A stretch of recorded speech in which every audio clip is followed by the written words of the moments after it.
The White House is concerned about attacks on Israeli forces by Hezbollah, as the challenge was also in fact spelled out by the IDF spokesperson, defense spokesperson, as they continue to exchange fire and violence spiking at the Lebanese border with the Israeli army. The US says Israel has rights to defend itself amid escalation on all fronts.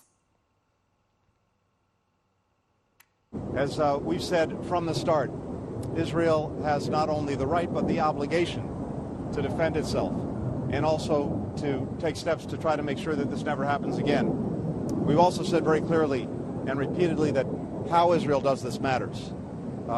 We will focus as well on steps that need to be taken to protect civilians who are in a crossfire of Hamas's making. And we want to look at concrete steps that can be taken to better protect them. We've seen in recent days Palestinian civilians continuing to bear the brunt of this action, and it's important, and the United States is committed to making sure everything possible is done to protect civilians. Obviously, we're concerned about continued attacks on Israeli forces there in the north, as are the Israelis. But I don't believe we've seen any indication yet specifically that Hezbollah is ready to go in full force, so we'll see what he has to say.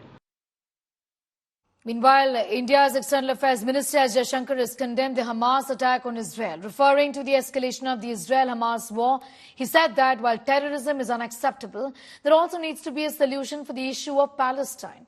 He's also called on for the two-state solution to the ongoing Middle East crisis, emphasizing that dialogue and negotiations are imperative to resolve the current crisis, and added that solution can't be reached through conflict and terrorism.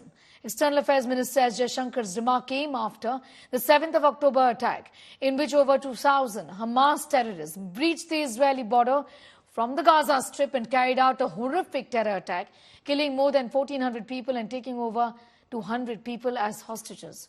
Israel has vowed to wipe off the Hamas. Israeli troops are carrying out extensive ground offensive in the Gaza Strip. What happened on October 7th, this big act of terrorism, the subsequent happenings after that, this has taken the entire region into a very different direction. Conflict cannot be the normal of that region, that it comes back to some stability, some cooperation. And within this, we have to find a balance between different issues, because there's no question. I mean, if there is an issue of terrorism, and we all find terrorism unacceptable, we have to stand up on terrorism. There is also an issue of Palestine.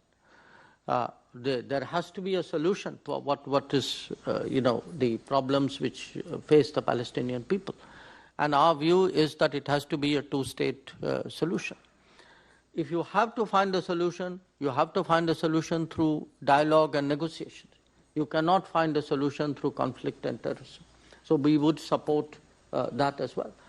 And given the current situation, what is happening there, we do believe that international humanitarian law must be respected by everybody.